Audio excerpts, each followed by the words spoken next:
Leo 14, the human soul awaiting the opportunity for expression.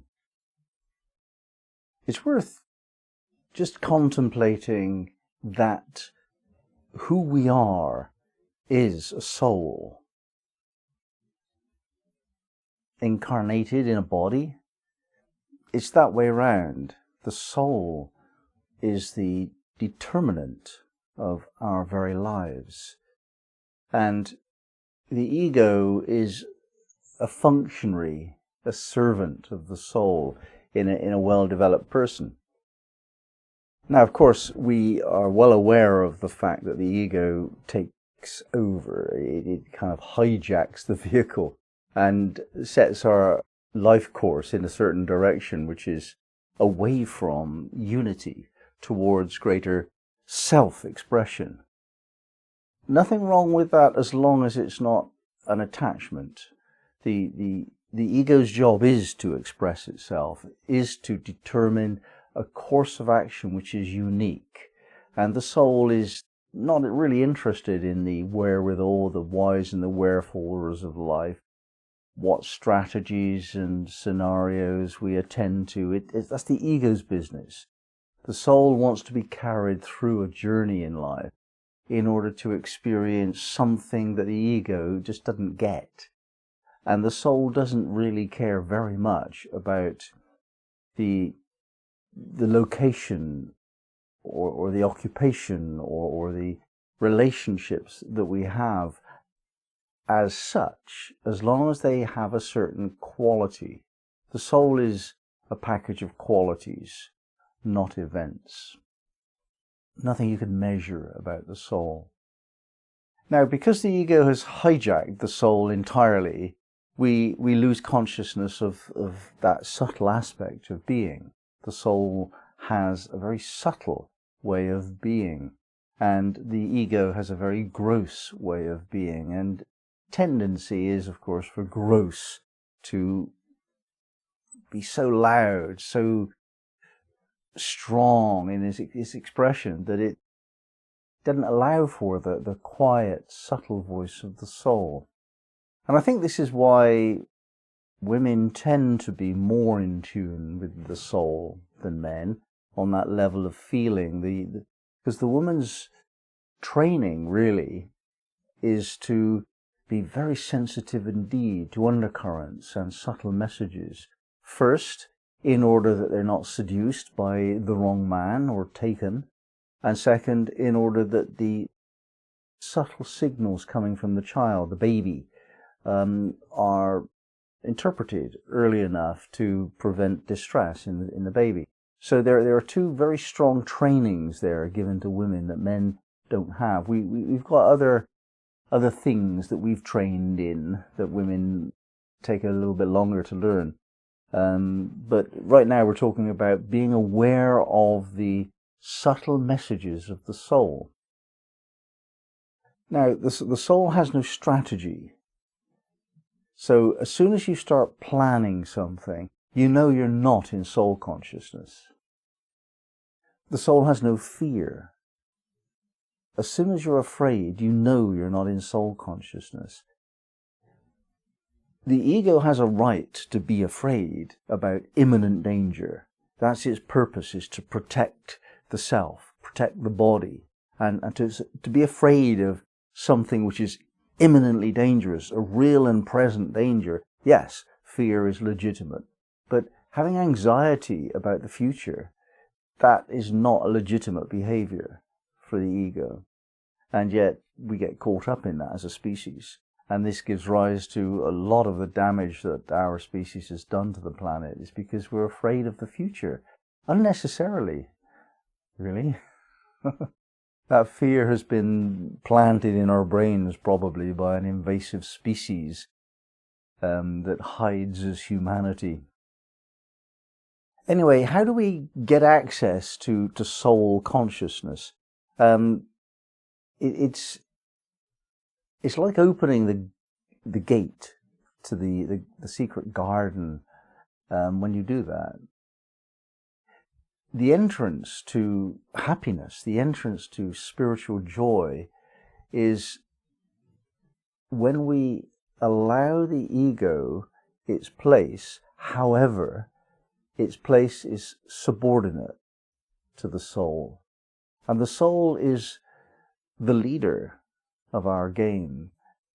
And yet its leadership is so subtle that those people that are listening for clues as to the soul's desire are the only people that will actually find it. So the soul cannot shout, it cannot dominate, it cannot bully, it cannot really do very much other than just express whether it's feeling joy or not.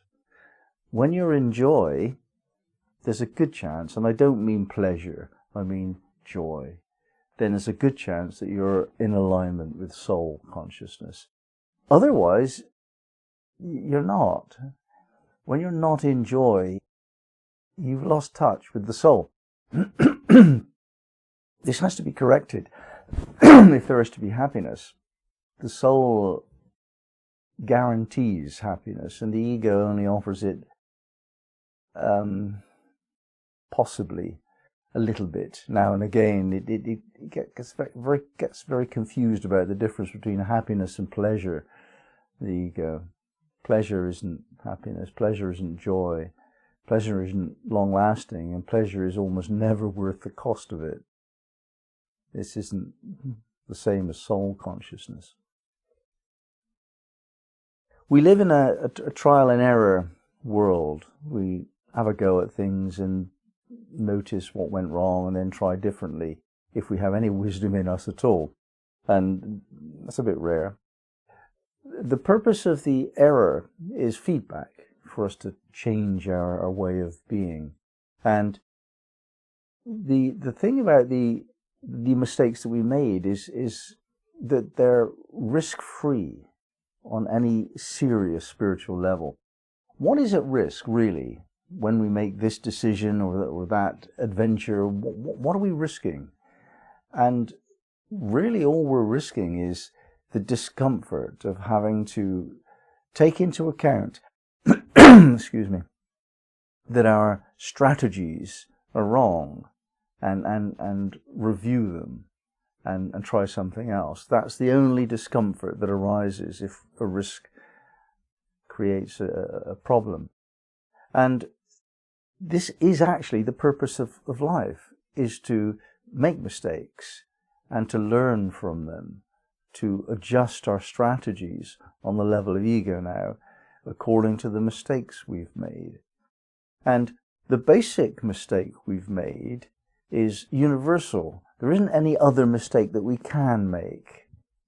And this one mistake that we make is that we do not align with the soul in our responses to things, in our initiatives, in our strategies. If we have a plan, then it's an ego plan.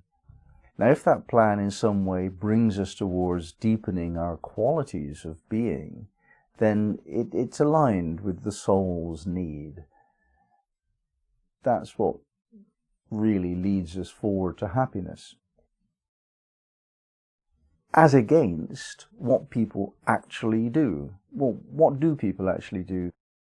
They tend to seek fame and fortune, typically behavior of men, whereas women tend to look for a man who's seeking fame and fortune and so can provide for her children, and she wants to develop a family.